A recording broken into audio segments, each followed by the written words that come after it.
Hi, I'm Gordon from Camera Labs, and this is my first looks preview of the Fujifilm XF 50mm f1. Yes, you heard that right, f1.0, and that makes it the first f1 mirrorless lens with autofocus. Announced in September 2020 and costing $1,499 or pounds, it's a high-end lens for X-series mirrorless cameras that's been under development for some time. Fujifilm initially planned to make a 33mm f1.0 lens, teasing it as far back as mid-2018, but 1 year later announced the design had switched to become a 50mm f1.0 due to the original becoming too cumbersome. So, taking the sense of field reduction into account, it's gone from delivering standard coverage to becoming a short telephoto. Either way, it's finally arrived, and Fujifilm gave me a couple of days with a pre-production model to make this first looks video. The reviewability of pre-production models often varies between, well, models and manufacturers, but for this particular lens I can show you a bunch of sample images and movie clips, but I can't yet make very detailed comparisons or conclusions until I test a final production model.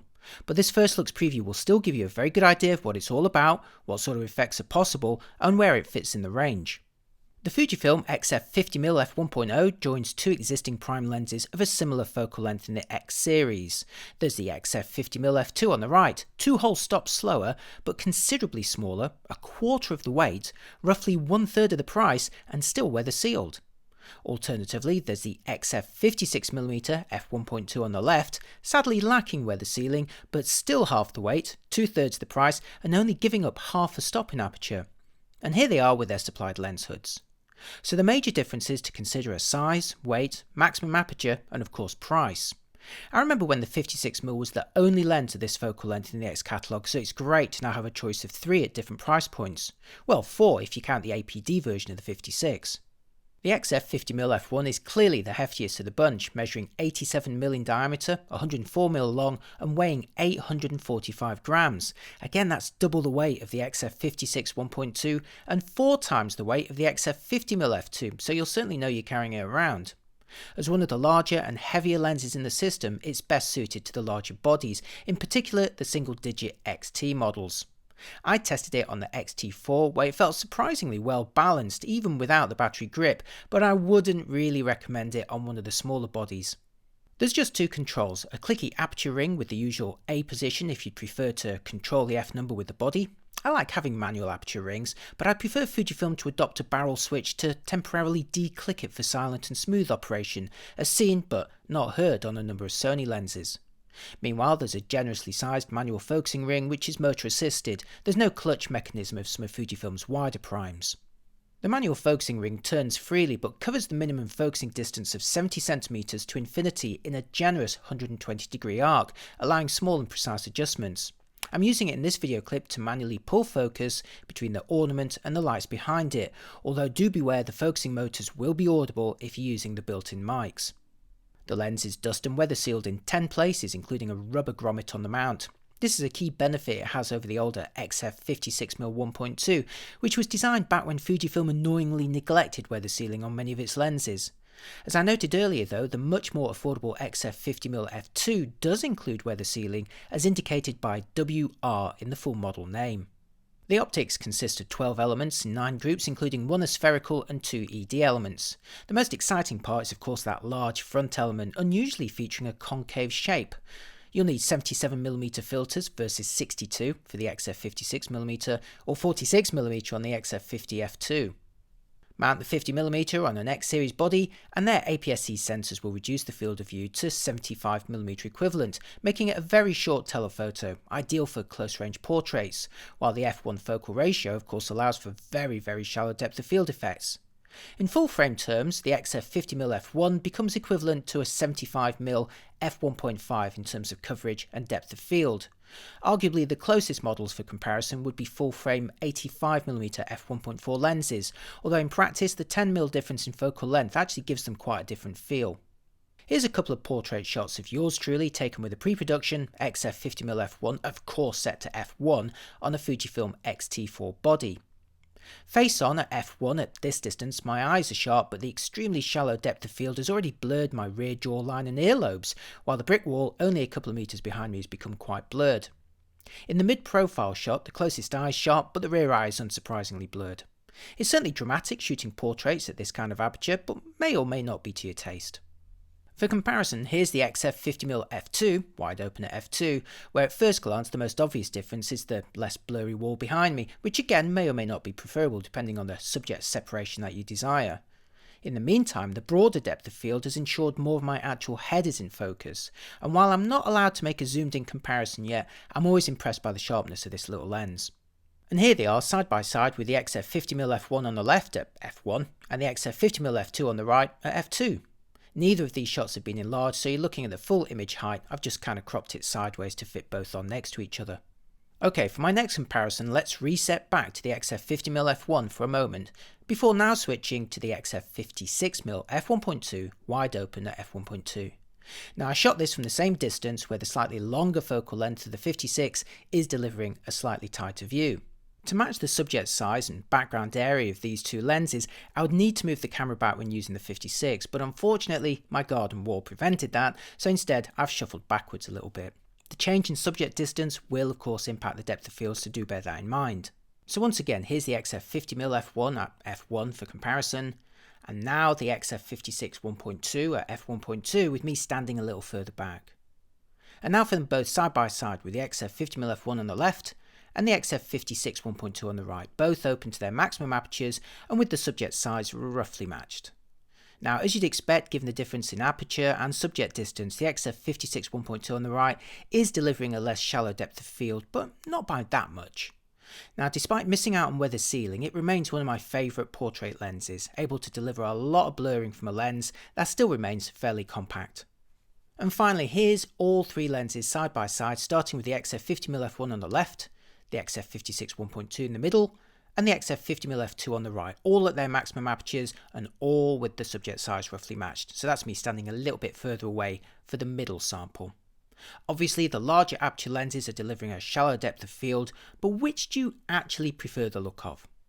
Moving on, the rendering of point sources of light into so-called bokeh blobs is an important capability of large aperture lenses, so for my next test I photographed this ornament in front of some LED fairy lights. The XF 50mm f1 and 56mm f1.2 both share the same minimum focusing distance of 70cm versus 39 for the 50mm f2, so for this first comparison I shot them all from the same distance at 70cm, but I will show you the 50mm f2 from its closer distance in just a moment. Oh, and since everything was shot at 70cm away, the 56mm will show a slightly tighter field of view due to its slightly longer focal length. So first let's run through the XF 50mm f1 in third stop intervals, starting wide open at f1, then f1.1, 1.3, 1.4 and so on. The difference in colour and brightness of the lights is due to the flickering nature of cheap LEDs, sorry about that. Wide open, there's the familiar cat's eye rugby ball shape towards the edges, although this decreases quickly and by around f1.4 the blobs become more circular. The style of rendering, at least from this pre-production sample, is for softer edges, which makes for a less distracting, less busy background. Now for all three lenses side by side with the 50mm f1 on the left, the 56 1.2 in the middle, and the 50mm f2 on the right, all wide open and from the same distance, so again the 56 in the middle is going to be slightly more magnified. The first thing you'll notice is the smaller size of the blobs from the 50mm f2 on the right, a limitation of its smaller aperture. But look at the differences in the style of the rendering, in particular between the 50mm f1 and the 56 1.2, where the 56 renders much sharper edges to its blobs, often with a distracting lining as a result. Obviously rendering and bokeh is an entirely personal choice, so I'd be very interested to hear which lens you prefer the look of here, but the 50mm f1 is certainly less harsh than the 56. I should however mention that Fujifilm also offers an APD version of the 56mm which renders softer bokeh effects, although it's priced the same or roughly similar to the 50mm f1. But wait, as mentioned earlier, the cheaper XF 50mm f2 can focus much closer than the other two lenses, in fact almost twice as close. So I've switched the previous image, taken at 70cm, for one taken at its minimum focusing distance, quoted as 39cm, and I've put it on the right hand side for comparison. Obviously this makes both the subject and the blobs bigger than before, and now it has the biggest blobs of all three lenses. Plus, while the rendering isn't as smooth as the 50mm f1, it still managed to avoid some of those sharp edges of the 56, at least in the standard non-APD version of the lens. As an aside, it's actually the smaller aperture of the 50mm f2 that allows its closer focusing, because larger aperture lenses suffer from increased field curvature at close distances, hence the limit on the f1 and 1.2 models. It's also worth mentioning that those full-frame 85mm f1.4 lenses won't focus closer either. In fact, they're typically focusing as close as 80 to 85cm. Just before sharing some more sample images, here's a quick stabilisation demo on the X-T4, first without IBIS enabled where the view is wobbly, before then going into the menus, enabling built-in stabilisation, and returning to a much steadier view. For me, the benefit of IBIS is as much for composition as it is for hand-holding slower shutters, and having it on the X-T4 transforms the use of all Fujifilm's lenses that lack OIS, including all three that I'm comparing in this video. Okay, now for a bunch of photos I took with a pre-production XF 50mm f1 lens mounted on an X-T4 around Brighton, and all the JPEGs straight out to camera using the standard Provia film simulation without modification. All these photos also have one other thing in common. Every single one of them was shot with the aperture wide open at f1.0. For the bright outdoor scenes, this involves exploiting the X-T4's electronic shutter up to 32 thousandths per second. Now obviously for distant scenes in broad daylight, you'd most likely stop the lens down for the best sharpness, but the electronic shutter does make it practical for taking shots at f1 under bright conditions if desired, without having to fit an ND filter. Now as a pre-production sample, I can't formally comment on image quality or give you a closer look at these pictures yet, but even at f1.0 I found the lens delivering very sharp details right into the corners, so long as of course they fell within the very narrow depth of field at this aperture. It's also of course possible to isolate your subject very effectively against a blurred background, although the 70cm closest focusing distance will limit the size of some smaller subjects.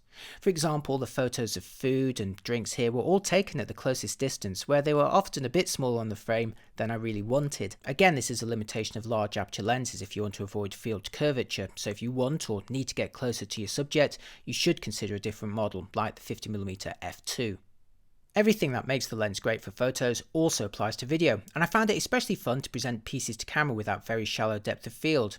The X-T4 successfully refocused on me as I moved back and forth, although sometimes took a moment to catch up. As such, it's not as responsive as using, say, the Canon RF 50mm 1.2 or 85 1.2 on an EOS R body, but again, this was a pre-production lens and performance may improve on the final model. At the risk of a bokeh intervention from camera conspiracies, you can see it again here, this time indoors to illustrate the potential for blurry blobs behind me. Again, you may need to wait a moment for the system to catch up, but if you don't move too much, the results could look pretty good. Here's another refocusing test in the movie mode, although this time I've left the sound recorded by the camera where the lens focusing process is quite audible. To be fair, it does have quite a lot of elements to move, but if you're filming a piece to camera, be sure to use an external or ideally a lav mic. You'll also notice there's minimal focus breathing to worry about.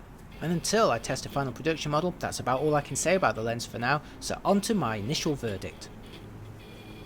The Fujifilm XF 50mm f1.0 gives X-series owners a taste of the exotic while remaining practical and fairly sensibly priced. As the lens was teased during development, I feared it may end up becoming an aspirational showcase model like the Nikon 58mm f0.95, but thankfully Fujifilm has opted for a more attainable, not to mention more usable approach with a lens that's more similar in price and performance to a modern autofocus 85mm f1.4 on a full-frame mirrorless system. My pre-production sample delivered sharp details right into the corners even at f1, so long as they fell within its razor-thin depth of field. The rendering was also attractive, capable of obliterating backgrounds and avoiding busy bokeh. What's not to like? Well, assuming you're okay with the price and the heft, that will limit it mostly to XT owners, I'd prefer Fujifilm to use declickable aperture rings. And I'd also found it more flexible with closer focusing, although I appreciate that's difficult to achieve on large aperture lenses. Besides, most full-frame 85 1.4 lenses focus at 80 to 85 centimeters. Oh, and those focusing motors, at least on my pre-production model, were quite audible, so if you're recording videos, make sure you don't use the internal mics. I also like the positioning of the three similar focal lengths in the X-series catalogue at roughly $500 intervals. You have the most affordable XF 50mm f2 at about $450, the XF 56 1.2 at about $999, and now the XF 50mm f1 at $1499. Each model has their pros and cons. The f2 may have the smallest aperture, but it's the cheapest, smallest and lightest of the three, while also focusing faster and closer. The 56 1.2 may lack weather sealing, but gives you very shallow depth of field effects from a lens that's still compact and light without breaking into four figures. And now you've got the f1 model for the ultimate light gathering in the X series and what looks to be excellent performance in my tests so far, albeit with the heftiest barrel and highest price of the three. Indeed, having all three on test at the same time actually made me find reasons to want them all, so my own preference is on hold until I test a final sample. But in the meantime, I'd love to hear what you think and which of the three XF lenses, or four if you count the 56 APD version, is the short telephoto lens for your Fujifilm mirrorless camera. Right, that's it for this video. If you found it useful, please give me a like and a follow. It's free of charge and only takes a moment to click, but it really does make a big difference in helping a channel to grow and stay in business. As always, I've also provided links in the description and pinned comment for the latest pricing, and once I have a final model, I'll add downloadable sample images and movies to my review page at cameralabs.com. So if you're interested in this lens, do check it out for the latest updates. Thanks for watching, and I'll see you next time. Bye bye.